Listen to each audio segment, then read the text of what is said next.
Hello friends, welcome to our YouTube channel तैयारी exam की। तो आज के इस वीडियो में हम लोग क्लास 11th बायोलॉजी से इकाई 4 है यहाँ पे पादप कार्यकीय शरीर क्रियात्मकता अध्याय 11 है। तो इसमें हम लोग पौधों में परिवहन यहाँ पर है। इसमें हम लोग परीक्षा उपयोगी महत्वपूर्ण प्रश्नोत्तर देखने वाले हैं। तो वीडियो को अंत तक जरूर देखिएगा। आप लोग हमारे चैनल पे नए हैं तो चैनल को सब्सक्राइब करके बेल आइकन को प्रेस कर दीजिएगा ताकि हमारे वीडियोज़ के अपडेट्स सबसे पहले आप तक पहुँचे। तो आइए वीडियो को स्टार्ट करते हैं। तो जैसा कि आप लोग देख सकते हैं, हम यहाँ पे आ चुके हैं। अध्याय 11 है, पौधों में परिवहन, परीक्षा उपयोगी महत्वपूर्ण प्रश्नोत्तर। ये पॉइंट बाय पॉइंट है, ठीक है। तो पहला पॉइंट है, स्थानांतरण किसे कहा जाता है। तो उत्तर हो जाएगा यहाँ पे, पुष्पीय पौधों में जिन पदार्थों का परिवहन होता है उनमें जल, खनिज पोषक, कार्बनिक पोषक एवं पौधों के वृद्धि नियामक मुख्य हैं। कम दूरी तक पदार्थों की गति, प्रसरण एवं साइटोप्लाज्मिक धारा सक्रिय परिवहन की मदद से हो सकता है। लंबी दूरी के लिए परिवहन संवहनीय तंत्र यानी कि जाइलम तथा फ्लोएम द्वारा संपन्न होता है और इसे स्थानांतरण कहा जाता है, ठीक है। आगे का पॉइंट है, विसरण द्वारा गति निष्क्रिय होती है तथा यह कोशिका के एक भाग से दूसरे भाग तक या कोशिका से अन्य कोशिका तक कम दूरी तक या पत्तियों के अंतर कोशिकीय स्थान से बाह्य पर्यावरण तक कुछ भी हो सकती है, ठीक है। आगे है यहाँ पे, पोरीन क्या है, इसके विषय में बताएं। उत्तर हो जाएगा, पोरीन एक प्रकार की प्रोटीन है जो प्लास्टिड, माइटोकॉन्ड्रिया तथा बैक्टीरिया की बाह्य झिल्ली में बड़े आकार के छिद्रों का निर्माण करती है ताकि झिल्ली में से होकर प्रोटीन के छोटे साइज के अणु भी उसमें से गुजर सकें, ठीक है। आगे यहाँ पे, स्थलीय पौधे प्रतिदिन भारी मात्रा में पानी ग्रहण करते हैं लेकिन पत्तियों से इनका अधिकतर भाग वाष्पोत्सर्जन द्वारा हवा में उड़ जाता है। आगे की बात करें हम लोग मक्का के बारे में, ठीक है। तो मक्के का एक परिपक्व पौधा एक दिन में लगभग 3 लीटर पानी अवशोषित करता है और ये बात आपको याद रखनी है। सरसों का पौधा लगभग 5 घंटे में अपने वजन के बराबर पानी अवशोषित कर लेता है। ओके, नोट है यहाँ पे कुछ, विलय विभव या विलय अंतःशक्ति तथा दाब विभव या दाब अंतःशक्ति जल विभव को सुनिश्चित करने वाले दो मुख्य कारक हैं। ओके, आगे है, जल के अणुओं में गतिज ऊर्जा पाई जाती है। बात करें आगे जल विभव के बारे में, तो जल विभव को ग्रीक चिन्ह यानी कि PSI, इसे फाई कहते हैं या इसका चिन्ह इस तरह से होता है, फाई या चिन्हित किया जाता है और इसे पास्कल जैसी दाब इकाई में व्यक्त किया गया है, ठीक है। आगे है, सभी विलयनों में शुद्ध जल की अपेक्षा जल विभव निम्न होता है। इस निम्नता का परिमाण एक विलय के द्रवीकरण के कारण है जिसे विलय विभव कहा जाता है या फाई एस, ठीक है। आगे की बात करें तो फाई एस के विषय में बताएं। उत्तर हो जाएगा, फाई एस सदैव नकारात्मक होता है। ध्यान देंगे, जो फाई एस होता है सदैव नकारात्मक होता है। जब विलय के अणु अधिक होते हैं तो फाई एस अधिक नकारात्मक होता है। वायुमंडलीय दबाव पर विलय या घोल का जल विभव फाई एस विलय विभव फाई एस होता है, ठीक है। बात करें हम लोग अपने शरीर के बारे में, तो हमारे शरीर के किस तंत्र में दाब निर्मित होता है। उत्तर हो जाएगा, जब विसरण के कारण पौधे की कोशिका में जल प्रवेश करता है और वह कोशिका भित्ति की ओर बढ़ा देता है और कोशिका को स्फीत बना यानी कि फुला देता है। यह दाब विभव को बढ़ा देता है, यह दाब विभव को, एक सेकेंड, बना देता है और यह दाब विभव को बढ़ा देता है, ठीक है। ये आप लोग नहीं लिखिएगा, ये गलती से 2 बार लिखा गया है, ठीक है। बात करते हैं, दाब विभव को फाई पी से चिन्हित किया गया है। कोशिका का जल विभव विलय एवं दाब विभव दोनों ही एक दूसरे से प्रभावित होता है। इन दोनों के बीच संबंध निम्न प्रकार से होता है। ध्यान देंगे यहाँ पे phi s equal to phi s plus phi p. ठीक है, बात करें हैं परासरण की। ठीक है, यहाँ पे परासरण आता है। परासरण क्या है बतावे। उत्तर हो जाएगा परासरण विशेष रूप से एक विभेदक अर्ध या पारगम्य झिलिका के आर पार जल के विसरण के लिए संदर्भित किया जाता है। परासरण स्वतः ही प्रेरित बल की अनुक्रिया से पैदा होता है। ओके, आगे यहाँ पे परासरण की दिशा एवं गति दाब प्रवणता एवं सांद्रता प्रवणता पर निर्भर करती है। आगे की बात करें तो समपरासारी किसे कहते हैं। उत्तर हो जाएगा यदि बाहरी घोल कोशिका द्रव्य के परासरण दाब को संतुलित करता है तो उसे हम समपरासारी कहते हैं। ठीक है, अल्प परासारी किसे कहते हैं। उत्तर हो जाएगा यदि बाहरी विलयन कोशिका द्रव्य से अधिक तनुकृत है तो उसे अल्प परासारी कहते हैं। आगे की बात करें अति परासारी किसे कहते हैं। उत्तर हो जाएगा यदि बाहरी विलयन बहुत अधिक सांद्रता युक्त होता है तो इसे अति परासारी कहते हैं। आगे का पॉइंट है कोशिकाएं अल्प परासारी घोल में फूलती है और अति परासारी में सिकुड़ती है। जीव द्रव्य कुंचन कब होता है। उत्तर हो जाएगा जीव द्रव्य कुंचन तब होता है जब कोशिका से पानी बाहर गति कर जाए तथा पादप कोशिका की कोशिका झिल्ली सिकुड़कर कोशिका भित्ति से अलग हो जाती है। यह तब होता है जब एक कोशिका या ऊतक को अति परासारी घोल में डाला जाता है। आगे का पॉइंट है जब कोशिका या ऊतकों को समपरासारी घोल में रखा जाता है तो जल का कुल प्रभाव अंदर या बाहर की ओर नहीं होता है। बात करें आगे की तो कोशिकाओं में जब जल अंदर और बाहर समान रूप से प्रवाहित होता है तो कोशिकाएं साम्यावस्था में कही जाती है।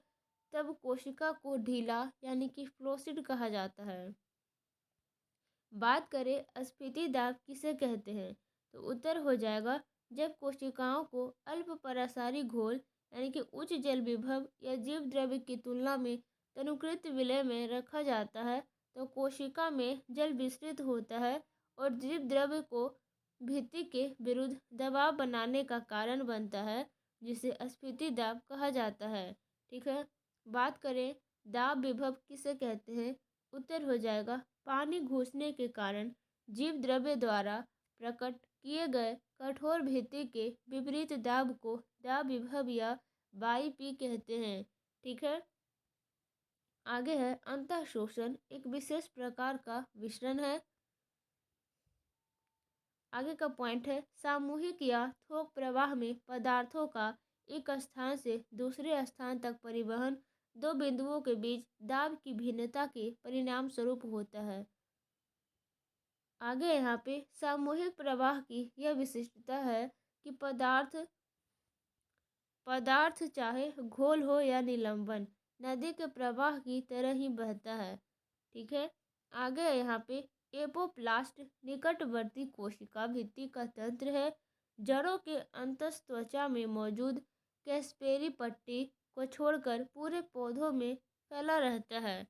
ओके, आगे की बात करें हम लोग तो सिम्प्लास्टिक तंत्र अंतः संबंधित जीव द्रव्य का तंत्र है।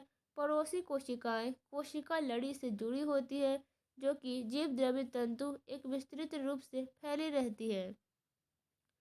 आगे का पॉइंट है सिम्प्लास्टिक परिवहन में जल कोशिकाओं के जीव द्रव्य के माध्यम से तथा अंतर कोशिकी परिवहन में यह जीव द्रव्य तंतु के माध्यम से आगे बढ़ता है।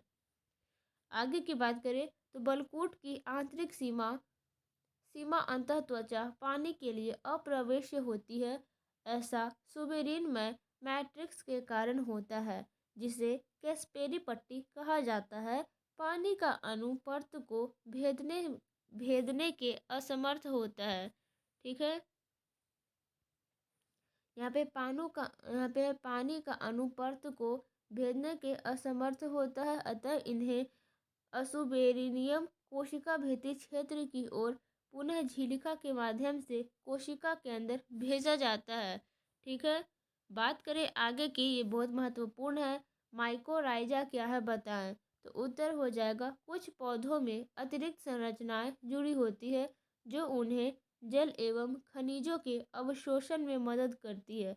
माइजा जड़ के साथ फफूंदी यानी कि कवक का सहजीवी संगठन है।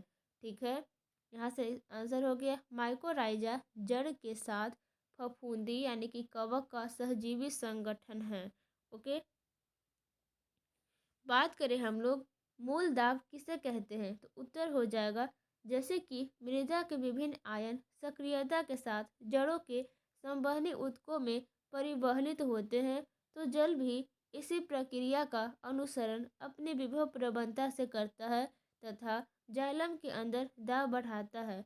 यह घनात्मक दाब ही मूल दाब कहलाता है।